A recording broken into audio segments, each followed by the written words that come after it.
Bismillah, wassalatu wassalamu ala Sayyidina Rasulillah.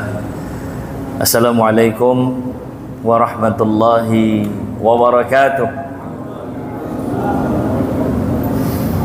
Alhamdulillah, alhamdulillahilladzi ja'alana min ummati Sayyidina Rasulillah. Ashhadu an la ilaha illallah wa ashhadu anna Sayyidina Muhammadan abduhu wa rasuluhu la nabiyya ba'dah. Allahumma salli ala Sayyidina Muhammadin fil awwalina wal akhirin. Allahumma salli ala Sayyidina Muhammadin fi kulli waqtin wa hin wa ba'd. Alhamdulillah, puja-puji syukur kehadirat Allah Rabbul Izzah. Salawat dan salam semoga selalu tercurahkan kepada junjungan kita Nabi besar Nabi Muhammad sallallahu alaihi wasallam, juga kepada keluarga Rasulullah sallallahu alaihi wasallam, istri maupun anak cucu keturunan beliau, kepada para sahabat Rasulullah sallallahu alaihi wasallam radhiyallahu anhum ajma'in, dan kepada seluruh umat Rasulullah sallallahu alaihi wasallam yang insyaallah kita semua termasuk di dalamnya. Berharap kelak kita semua mendapatkan syafaat Rasulullah sallallahu alaihi wasallam. Amin ya rabbal alamin. Jemaah yang dimuliakan Allah, insyaallah hari ini kita akan melanjutkan kajian fiqh sirah an-nabawiyah li Syekh Muhammad Sa'id Ramadan Al-Buti rahimahullah rahmatal abrar wa sa'allahu darihahu wa nafa'ana Allahu bi'ulumihi fid darain. Amin ya rabbal alamin. Di pertemuan sebelumnya kita selesai pada pembahasan pengusiran Bani Nadir. Bani Nadir salah satu dari 3 kabilah suku Yahudi terbesar di kota Madinah. Ini ada sangkut pautnya dengan terbunuhnya 77 delegasi Rasulullah sallallahu alaihi wasallam untuk menyebarkan agama Allah Subhanahu wa taala. Yang 7 terbunuh di daerah Bani Huzail. Yang 70 satu orang itu bisa lolos, berarti 69 orang wafat di Bi'ru Ma'unah. Terus kemudian yang 1 orang lepas ini kembali ke Madinah, membunuh 2 orang yang salah sasaran, sehingga konsekuensinya harus bayar denda atau diat. Berdasarkan kesepakatan dengan orang Yahudi bahwa diat ini bisa ditanggung kaum muslimin yang dibantu oleh kaum Yahudi, maka Rasulullah mendatangi Bani Nadir, begitu kan ceritanya kemarin. Untuk apa? Untuk minta bantuan patungan bayar diat, begitu. Tapi apa yang terjadi? Sesampainya Rasulullah SAW di Bani Nadir, ternyata sebagian kaum pria Bani Nadir berkumpul membuat siasat untuk mencelakakan bahkan membunuh Rasulullah SAW. Mereka berkumpul bersiasat untuk membunuh sekali lagi Rasulullah SAW. Namun Rasulullah SAW mendapatkan khabar ilahi, informasi dari Allah Subhanahu wa ta'ala. Setelah itu Rasulullah SAW kembali ke Madinah. Disitulah Rasulullah ngasih ultimatum sama Bani Nadir. Kata Rasulullah, saya tahu kalian mau membunuh saya, kalian sudah melanggar kesepakatan yang kita buat selama ini, maka kami memberikan ultimatum 10 kali 24 jam keluar dari kampung kalian Bani Nadir, terusir. Tapi Bani Nadir kan malah nantang. Setelah mendapatkan sokongan pasukan dari dedengkot orang munafik, siapa namanya? Abdullah bin Ubay bin Salul. Kata Ubay bin Salul, tenang aja Bani Nadir, saya punya 2000 pasukan di belakang. Kalau Muhammad sama sahabatnya macam-macam, kita bantu. Begitu kata Ubay bin Salul. Tapi nyatanya setelah Rasulullah SAW bawa pasukan ke Bani Nadir, Ubay bin Salul gak kunjung menunjukkan batang hidungnya, takut rupanya. Akhirnya Bani Nadir nggak punya pilihan, bantuan nggak datang, menyerahlah mereka.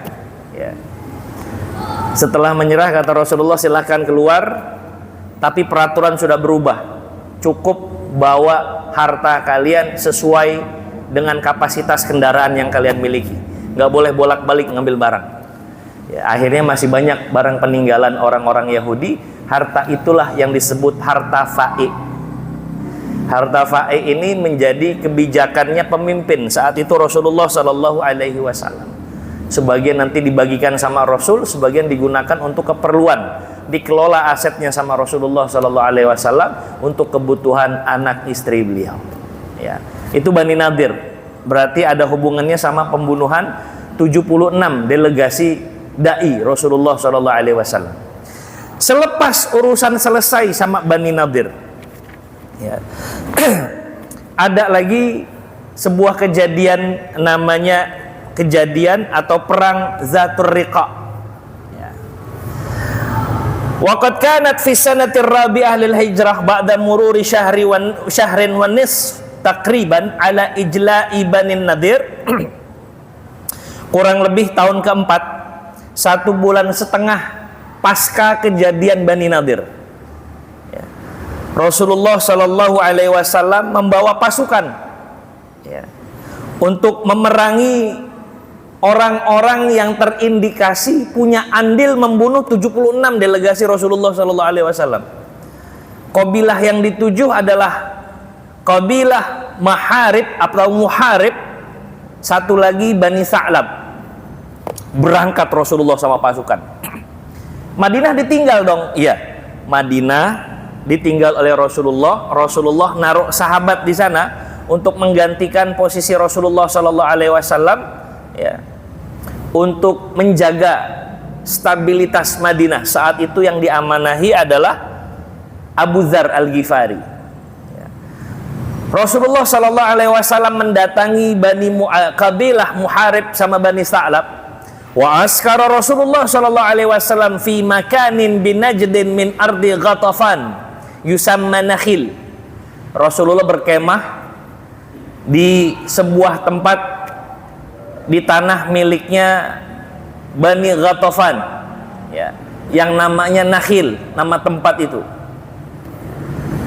Begitu Rasulullah berkemah, ternyata pasukan musuh nih ketar-ketir. Allah berikan rasa takut kepada mereka, ya. Walakin Allah Ta'ala qadzafa fi qulubi tilkal qabail ar-ru'ab. Ya, Allah berikan rasa takut kepada musuh-musuh Allah ini. Begitulah, ya. Kaum muslimin berangkat itu ya tujuannya salah satunya bahkan buat wafat, syahid fisabilillah, ya. Jadi mereka keluar udah siap mati begitu. Sementara musuh-musuh Allah ini nggak berani seperti apa yang dilakukan oleh kaum muslimin. Kaum muslimin keluar orientasinya jelas gitu. Makanya Spartan betul, kuat betul, ya. Karena rasa takut itu, kedua kabilah yang didatangi oleh Rasulullah Sallallahu Alaihi Wasallam ini nggak berani menunjukkan batang hidungnya. Akhirnya tak terjadi perang saat itu, ya. Tapi ada beberapa kejadian, ada beberapa kisah di balik penyerangan Rasulullah Sallallahu Alaihi Wasallam kepada dua kabilah tadi, Muharib dan Bani Sa'lab, ya. Yang pertama diriwayatkan di dalam Sahihain Bukhari dan Muslim dari Abu Musa Al-Asy'ari. Dari Abu Musa Al-Asy'ari radhiyallahu anhu berkata, kharajna ma'a Rasulillah sallallahu alaihi wasallam. Kata beliau, dulu kami pernah keluar berangkat dari Madinah bersama Rasulullah sallallahu alaihi wasallam dalam sebuah peperangan. Saat itu keadaannya serba terbatas, sehingga satu ekor kuda itu dimanfaatkan 6 orang ganti-gantian. Saking terbatasnya transportasi perang, alat-alat perang, satu kuda dipakai 6 orang. Bismillah saja, tekadnya sudah bulat. Jadi nggak ada alasan keterbatasan itu. Dengan segala keterbatasan maju terus. Hakazal muslimun, ya. Satu kuda 6 orang. Fanaqabat aqdamuna. Jalan yang kami lalui itu keras berbatu, sehingga kaki kami pecah-pecah. Fanaqabat qadamaya, sampai kedua kaki saya, kata Abu Musa al-Asy'ari, pecah-pecah dalam perang itu. Fakunna nalifu ala arjulina al-kharq, maka kami balut kaki kami itu dengan selendang, ya. Kami balut dengan kain. Sobekan kain itu sebutannya zatur riqa, ya. Balutan kain zatur riqa. Maka perang itu, waktu kami mendatangi dua kabilah yang dimusuhi oleh Rasulullah, kami menamakannya perang sobekan kain atau ghazwatu zatur riqa.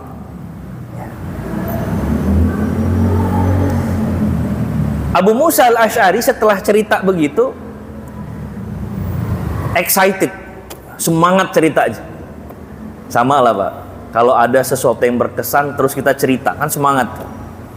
Pak, gimana perjalanan hajinya kemarin? Oh, cerita tuh, karena berkesan sekali. Ya. Abu Musa al-Asy'ari juga begitu. Dia cerita semangat, kaki kami pecah-pecah saat itu. Akhirnya kami balut dengan kain. Sampai perang itu disebut dengan zatur riqa. Ya.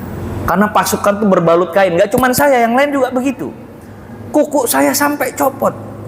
Lagi ngomong begitu, beliau tersadarkan, ya. Terus beliau terdiam. Setelah beliau terdiam, beliau menampakkan raut wajah yang menyesal, gitu. Kenapa kok begitu? Ternyata beliau khawatir kebablasan, sehingga beliau bercerita untuk mengundang simpati orang. Walhasil itu masuk dalam kategori riya atau sum'ah. Riya memperlihatkan amal saleh, sum'ah memperdengarkan amal saleh.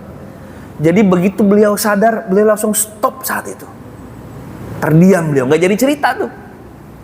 Menambahkan gestur yang nggak nyaman, wajahnya terlihat menyesal, ya.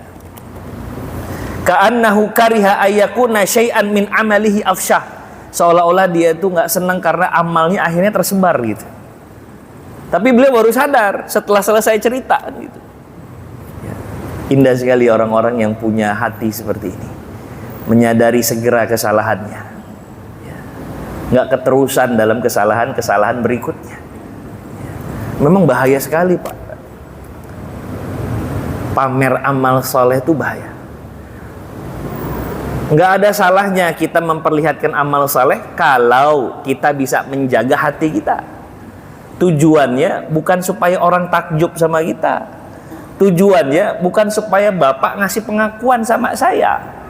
Tujuannya bukan untuk mendapatkan simpati orang memuliakan kita. Maka nggak apa-apa kalau itu memang bisa kita jaga. Tapi kita lihat para sahabat pun khawatir untuk menampakkan amal salehnya. Khawatir karena halus sekali. Disebutkan dalam kitab Minahus Saniyah, ihzar min daqaiqir riya. Hati-hati terhadap halusnya riya. Riya ini masih saudaraan sama sum'ah. Bedanya kalau riya kan dari ro'a, dia memperlihatkan amal salehnya. Tapi kalau sum'ah, dia memperdengarkan amal saleh, ya. Supaya mendapat simpati, sanjungan, pujian orang lain kepada dirinya. Kata beliau, ihzar min daqaiqir riya. Hati-hati terhadap halusnya riya. Bahkan dalam bahasa Arab itu, tepung yang halus itu disebut dengan daqiq. Saking halusnya itu. Maka riya pun halusnya kayak begitu. Kita lagi enak-enak ngobrol nih, tiba-tiba ada pujian, kita kepancing dengan pujian itu, akhirnya kita bongkar kebaikan-kebaikan kita, berharap pujian yang lain datang kepada kita. Itu konsekuensinya, habis semua amal soleh. Amal soleh habis. Maka ihzar, hati-hati terhadap daqaiq ar-riya. Halusnya riya itu. Nggak jadi masalah kata Allah kalian sedekah terang-terangan atau sembunyi-sembunyi. Ya. Tapi sembunyi-sembunyi itu lebih baik. Kenapa? Tadi lebih terjaga dari riya tadi. Karena syaitan ini akan masuk dari kita nih dari berbagai sisi celah. Ya. Dia nggak pernah ridho kalau ada anak cucu keturunan Nabiullah Adam alaihissalam yang bisa mendapat ridho Allah subhanahu wa ta'ala. Nggak ridho dia. Sehingga udah bikin MOU sama Allah. Ya Rabb, sebagaimana aku ini dicap sebagai makhluk yang tersesat, maka aku akan sesatkan juga anak cucu keturunan Adam. Seolah Allah ya tafadhal, silakan kalau kalian bisa. Maka iblis berjanji, tsumma la'atiyannahum min baini aydihim, kalau saya dapat celah dari depan, saya ganggu dari depan ya Allah. Wa min khalfihim, dapat celah dari belakang, kami masuk dari belakang ya Allah. Wa an syama'ilihim, kalau dari kanan kami dapat celah, kami masuk dari kanan. Kalaupun kami dapat dari kiri, kami masuk dari kiri. Itu udah janjinya syaitan itu, udah berikrar di hadapan Allah subhanahu wa ta'ala. Maka dia akan gunakan segala cara. Dia akan bikin kita ingkar terhadap syariat yang diwajibkan kepada kita, bisa jadi. Atau mungkin pakai cara lain yang lebih halus. Amalnya sudah bagus, sudah baik, tapi niatnya bukan untuk Allah. Itulah yang masuk kategori riya atau sum'ah. Ya. Maka hati-hati. Dalam kitab Minahus Saniyah lil Imam Sya'rani an Syaikhihi Ibrahim Al-Matbuli, dalam kitab Minahus Saniyah itu bahkan begini. Imam Sya'rani itu menceritakan ada orang-orang yang khawatir ketika dia lagi baca tasbih. Subhanallah, subhanallah, subhanallah. Terus datang seseorang yang dia itu kagum dengan orang tersebut. Entah karena kealimannya atau karena kedudukannya di masyarakat. Ya. Begitu datang orang lain, kalau dia nggak sanggup menata hatinya, lebih baik dia berhenti tasbih. Karena kalau dia teruskan, besar potensi dia mengkhusyukkan diri, tapi untuk dapat pengakuan orang yang dianggap baik itu. Daripada habis amal soleh yang dari awal dia baca tasbih itu, mendingan stop saja. Begitu dalam kitab Minahus Saniyah, sampai sebegitunya. Saking halusnya riya itu. Ya. Kan ada yang begitu ya Pak. Kita lagi sholat misalnya, awalnya biasa-biasa aja. Begitu ada orang lain, makin cakep sholatnya. Tapi bukan untuk Allah, untuk dapat pengakuan orang. Itu dalam Minahus Saniyah luar biasa sekali itu. Ihzar min daqa'iqir riya. Hati-hati terhadap halusnya riya. Nauzubillah summa nauzubillah. Ya. Jadi Abu Musa al-Asy'ari itu langsung terdiam. Di tengah-tengah beliau bercerita tentang serunya Zatur Riqa itu, di mana beliau berkorban lillahi ta'ala. Kakinya pecah-pecah nggak jadi halangan. Beliau ikat dengan kain. Gak hanya beliau, ternyata sahabat-sahabat yang lain pun melakukan hal yang sama. Itu kenapa lantas disebut perangnya Zatur Riqa. Ya. Nah, tapi tadi kejadian yang luar biasa yang mudah-mudahan bisa jadi pelajaran buat kita. Segera sadari diri. Mudah-mudahan Allah mudahkan kita mendiagnosa kalau ada penyakit-penyakit batin datang kepada kita. Cuman penyakit batin itu mudah didiagnosa kalau hati kita bersih. Kalau hati kita terlalu banyak noda, sulit Pak. Kalau kita terlalu banyak maksiat, itu sulit mendeteksi maksiat batin itu. Ada orang nyaman dengan maksiat yang dia lakukan, ada. Yang repot lagi, ada orang dia bangga dengan maksiat yang dia lakukan. Allahu Akbar. Apa alamat tanda-tanda dia bangga? Disebarluaskan. Maksiat itu disebarluaskan. Artinya dia bangga sama maksiat itu. Dan di zaman ini berseliweran hal yang kayak begitu. Mudah-mudahan Allah jaga kita, Allah jaga anak-anak kita khususnya Pak. Karena akses media sosial, internet itu mudah sekali saat ini. Ya. Jadi sekali lagi, ini pelajaran berharga dari Abu Musa al-Asy'ari. Ya. Beliau tersadarkan bahwa saat itu ada potensi muncul riya, sum'ah, mendengarkan amal saleh itu. Ya. Nah, tapi ada catatan di sini, kalau seandainya tujuannya untuk syiar, terus kita bisa mengkondisikan diri tidak terjerumus ke dalam riya atau sum'ah, silahkan ahlan wa sahlan. Ya. ngajak anak kita untuk pendidikan anak, nak sini, ayo ikut ayah sedekah, boleh. Tujuannya untuk taklim. Kita pun bisa menjaga diri dari riya kepada anak kita. Tujuannya untuk apa? Sekali lagi, ya, untuk mendidik anak kita, boleh yang kayak begitu. Ya. Apalagi tujuannya untuk pertanggungjawaban, misalnya ada panitia, ya, mendokumentasikan, silahkan. Tujuannya untuk mempertanggungjawabkan kegiatan, misalnya, nggak jadi masalah. Lagi ada bantuan dipublikasi, ahlan wa sahlan, ya. Tapi kalau tujuannya atau kemudian terselip dalam hati kita, tujuannya untuk mendapat pengakuan orang, simpati orang, sanjungan orang, berharap orang muliakan kita, udah mendingan stop dari awal, tutup pintu riya dan pintu sum'ah itu. Nah, makanya ini kita sama-sama tawasau bil haq wa tawasau bis sabr. Kalau kita tidak tahu yang kayak begini kan mudah kita terjerumus. Ya, mudah-mudahan kalau sudah ada ilmunya bisa lebih mawas diri. Usikum wa iyaya nafsi bitaqwallah. Baik.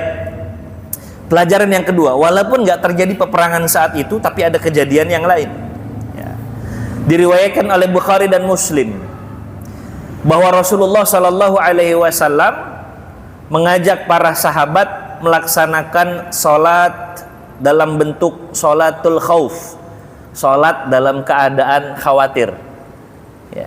Jadi ini sholat untuk jaga-jaga dari musuh, namanya sholat khauf, sholat dalam keadaan khawatir. Ada tata caranya, ya. Salah satu caranya yaitu dengan imam menjadikan makmumnya beberapa baris. Sebagian mengikuti gerakan Rasulullah Sallallahu Alaihi Wasallam, sebagian lagi berjaga-jaga. Bisa bagian belakang yang jaga-jaga. Kalau lagi megang senapan ya senapan, megang pedang ya megang pedang. Ya. Ada yang semuanya menghadap kiblat, kalau memang memungkinkan. Tapi kalau khawatir musuh itu datang dari arah yang nggak terduga, dia boleh mengarah ke semua arah. Silahkan. Ya. Nanti begitu masuk rokaat kedua, gantian. Yang tadi ngikutin Rasul itu gantian, berlepas diri dari Rasulullah Sallallahu Alaihi Wasallam. Giliran yang tadi jaga ngikutin Rasulullah Sallallahu Alaihi Wasallam. Itu perang dalam keadaan khauf, ya. Sehingga nanti timbul pertanyaan, kenapa nggak bikin dua bagian saja sholatnya, ganti-gantian? Kenapa nggak dibikin dua kloter begitu? Bapak dulu deh sholat, kita jaga-jaga. Nanti selesai sholat ada imam lagi. Ya. Satu, karena khususiyahnya Rasulullah Sallallahu Alaihi Wasallam. Ya. Jadi satu, karena memang yang paling utama adalah bermakmum di belakang Rasulullah Sallallahu Alaihi Wasallam. Jadi semua kebagian bermakmum sama Rasul. Yang kedua, kata sebagian ahli tarikh, para mu'arrikh, Rasulullah sedang memberikan satu pelajaran betapa pentingnya sholat berjamaah itu. Betapa pentingnya sholat berjamaah. Ya. As-salatu ala waktiha, sesuai dengan waktunya. Ya. Ini penting sekali. Ya. Ini mudah-mudahan kita yang hadir di sini Allah kasih istiqomah, bisa sholat jemaah. Ya. Ta'dilu khamsan wa ishrin ay aksar, ya, min sab'a wa ishrina darajah. Dimana kita tahu fadilahnya kalau salat berjamaah itu 27 derajat lebih utama ketimbang salat sendiri, ya. Bahkan ada dalam kisah masyhur, ini kisah masyhur, ya. Ada seseorang yang telat untuk salat berjamaah. Kalau tidak salah Abdullah ibnu Umar, tapi saya tidak tahu itu kekuatan hadisnya seperti apa. Abdullah ibnu Umar itu pernah kelewatan salat jemaah. Maka malam harinya beliau habiskan untuk sholat sunnah, untuk menutupi tertinggalnya beliau dari sholat jemaah itu. Gak mau rugi beliau, sholat semalam suntuk. Kata beliau, ini pun belum bisa sama dengan orang yang sholat berjamaah.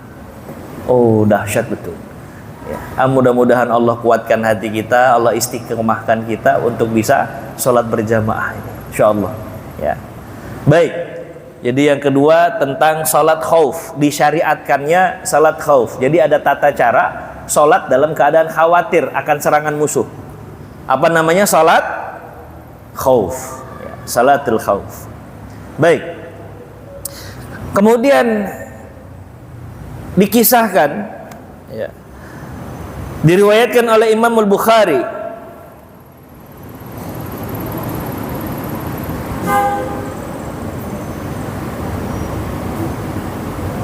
sebentar.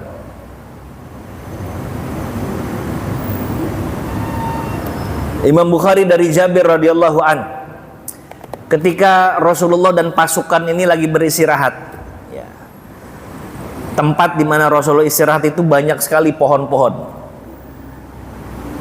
Kebetulan waktunya menjelang zuhur, ya, disebut waktu qailah, ya.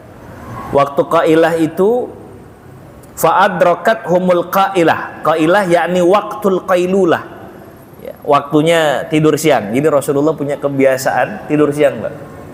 Waktunya sebelum zuhur. Itu kurang lebih ya 10 menit lah, ya, 10 menit. Itu qailulah, Rasulullah tidur itu, ya. Dan orang-orang yang sudah menjalani kebiasaan Rasulullah ini ternyata mengatakan fadilahnya, efeknya luar biasa besarnya, ya, qailulah, ya. Tapi saya belum pernah nyoba mendawamkan ini, ya. Kalau dari berbagai testimoni sampai ada penelitian ilmiah, itu sangat bagus Pak, qailulah itu. Tidur sebentar menjelang waktu zuhur. Tapi jangan kebablasan sampai asar ya Pak, repot nanti. 10 menit saja cukup, ya, sesaat saja. Katanya ngasih efek badan ini lebih semangat, lebih enak diajak ibadah dan lain segala macam, ya. Nah, itu waktu Rasulullah qailulah, maka Rasulullah dan para sahabat yang lain melakukan qailulah itu, ya.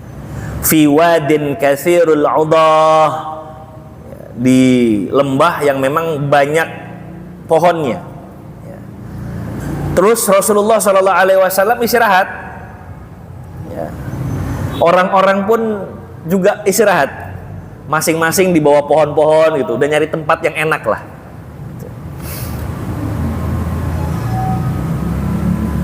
Kemudian saat Rasulullah SAW beristirahat, ya, kata Jabir, fanimna naumatan, kami pun ikut istirahat.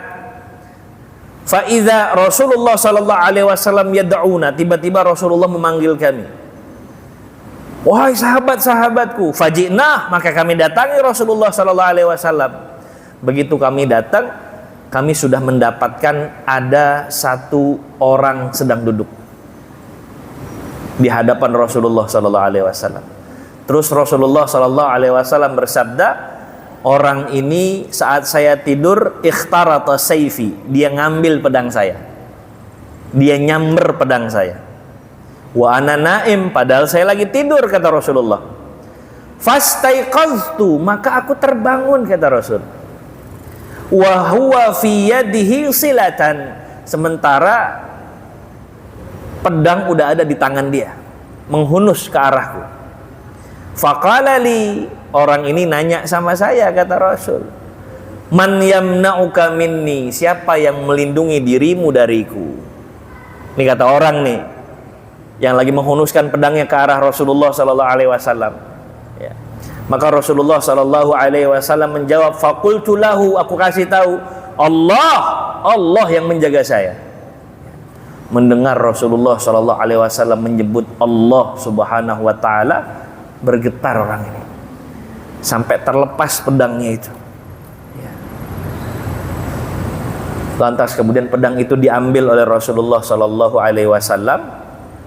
Terus gantian Rasulullah yang nanya, kalau keadaannya begini, kata Rasul, siapa yang nolong kamu?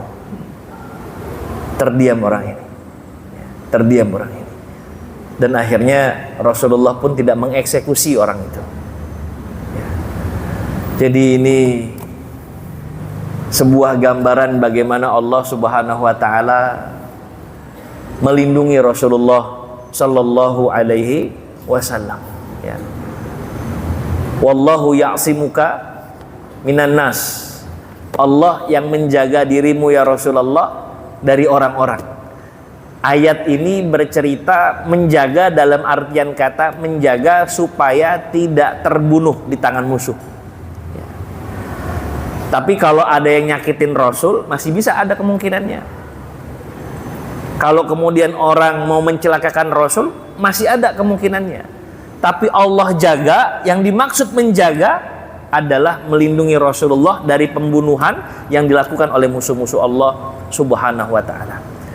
Jadi kita bisa melihat bagaimana Allah menjaga Rasulullah Sallallahu Alaihi Wasallam.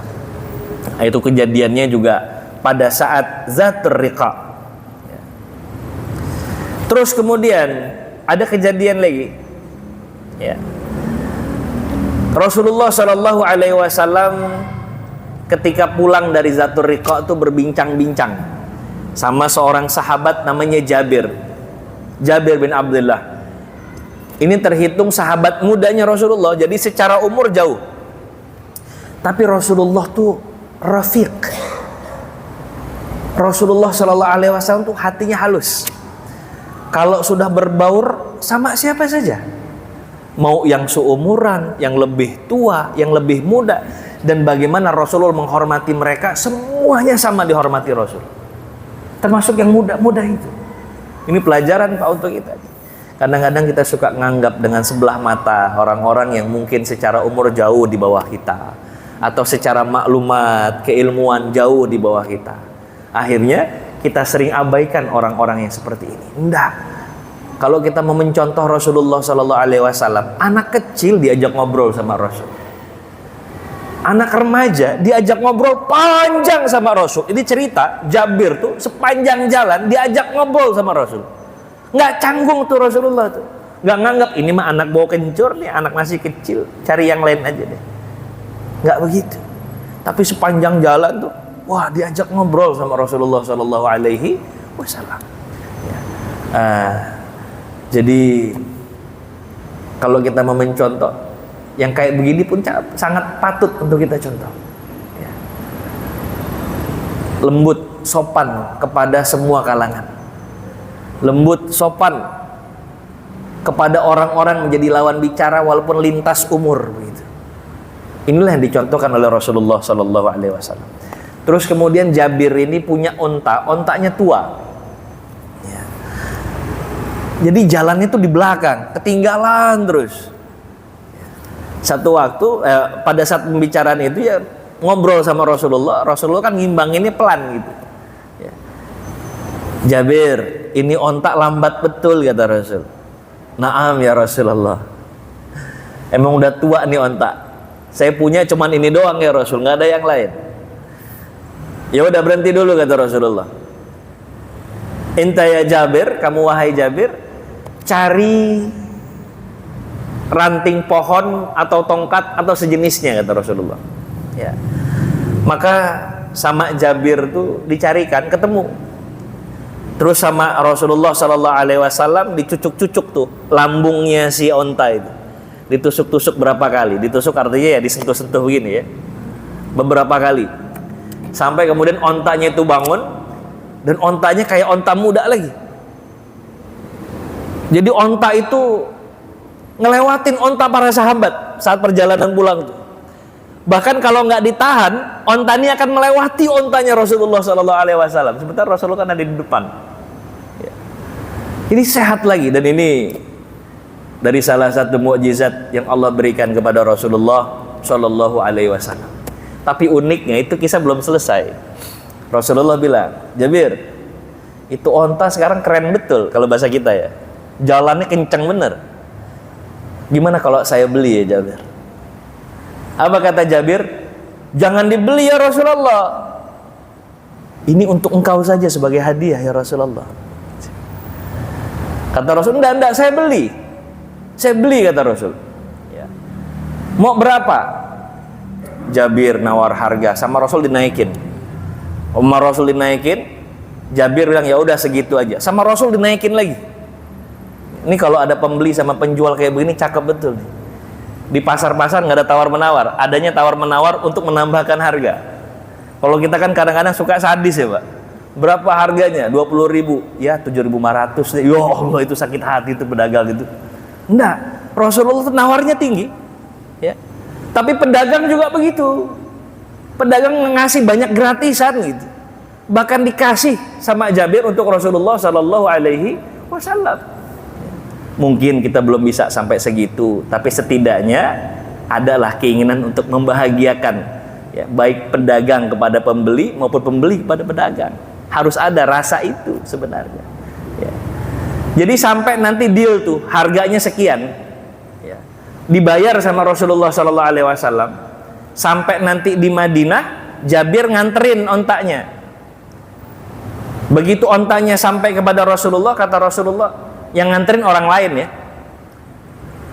Kata Rasul, ini ontak siapa? Ontanya Jabir ya Rasul. Oh iya, yang saya beli kemarin, kata Rasul. Sekarang gini, onta ini balikin sama Jabir, sama ada kelebihan uang kasih sama Jabir.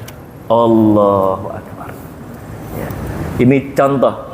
Kalau mau bayangkan bagaimana hubungan antara Rasul dan para sahabat, bagaimana lingkungan yang amat sangat indah di kalangan para sahabat, lihatlah kejadian ini. Sehingga keluar salah satu hadis Rasulullah Sallallahu Alaihi Wasallam, rahimallahu rajulan samhan iza ba'a wa iza ishtara wa iza iqtada. Rahimallahu rajulan samhan iza ba'a wa iza ishtara wa iza iqtada. Ya. Allah merahmati orang yang kalau jual beli itu dengan kasih sayang, mau penjualnya ataupun pembelinya. Ya, sekali-kali kalau ada rezeki lebih boleh tuh Pak, bang berapa harganya? 15.000 Pak, ambil nih bang, kembaliannya buat abang. Itu rahimallahu rajulan samhan iza ba'a wa iza ishtara wa iza iqtada. Ya. Nah, ini nyontoh Rasul yang kayak begini, salah satu yang mesti diterapkan ini. Ya.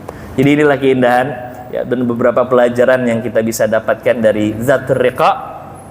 Masih ada beberapa lagi kisah di sini yang mungkin insya Allah kita lanjutkan di pertemuan berikutnya. Mudah-mudahan Allah kasih kita umur panjang untuk bisa mendalami lagi kehidupan dari Rasulullah Sallallahu Alaihi Wasallam, untuk kita bisa terapkan dalam kehidupan kita sehari-hari, karena inilah yang mengundang ridha Allah Subhanahu wa Ta'ala. Baik, jemaah yang dimuliakan Allah Subhanahu wa Ta'ala, mudah-mudahan yang singkat ini bermanfaat untuk kita. Mudah-mudahan yang singkat ini menjadi asbab turunnya rahmat Allah, menjadi asbab turunnya keberkahan dari Allah, dan menjadi asbab turunnya kebaikan untuk kita semua dari Allah Subhanahu wa Ta'ala. Mari kita sama-sama tutup dengan membaca istighfar 3 kali. Astaghfirullahalazim, astaghfirullahalazim, astaghfirullahalazim. Allahumma anfa'na bima 'allamtana wa 'allimna ma yanfa'una warzuqna 'uluman tanfa'una fid dini wad dunya wal akhirah. Allahumma ja'alna minal ladzina yastami'una al-qaula fayattabi'una ahsana. Terakhir kita tutup dengan bersama membaca kafaratul majlis. Subhanakallahumma wa bihamdika asyhadu an la ilaha illa anta astaghfiruka wa atubu ilaik. Terima kasih banyak. Mohon maaf lahir batin. Allahu waliyut taufik. Wallahu khairul musta'an. Wassalamualaikum warahmatullahi wabarakatuh.